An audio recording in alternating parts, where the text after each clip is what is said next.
میرے بھائیوں، نظر کا حیا بہت بڑا زیور ہے اور نظر کی آوارگی بہت بڑی آوارگی ہے۔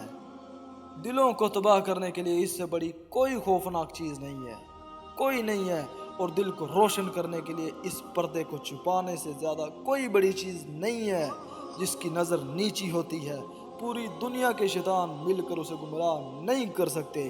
جس کی نظر اٹھ جاتی ہے، پوری دنیا کے ڈاکٹر ذاکر مل کر اس کے دل کو پانی نہیں لگا سکتے، اس کے دل کو نرم نہیں کر سکتے۔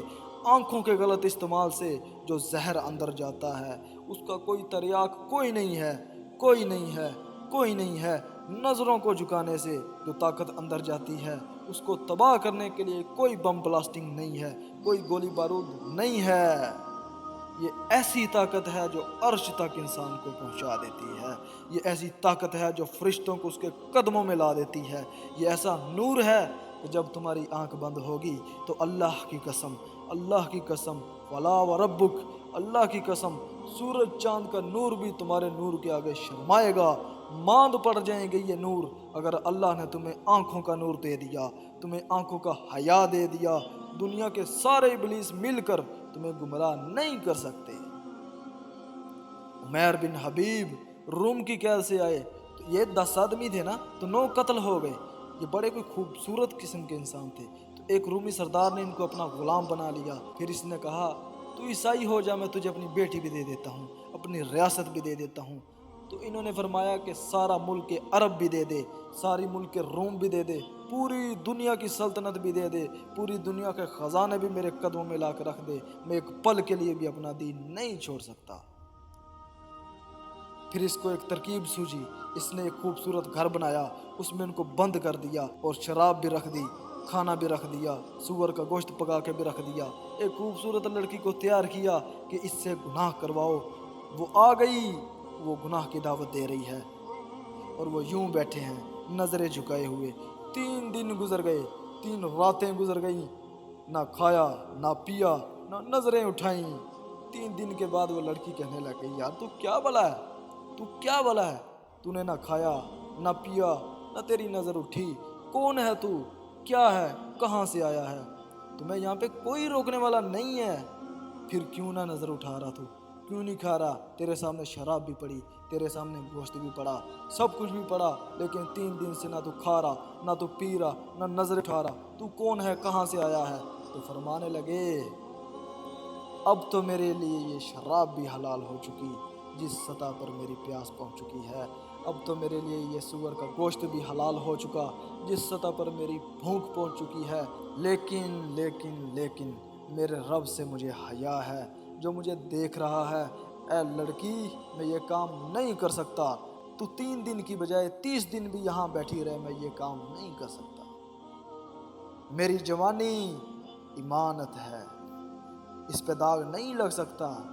وہ کہنے لگی تیرے جیسے انسانیت کے تاج کو میں قتل نہیں ہونے دوں گی، میں تمہیں چھڑاؤں گی۔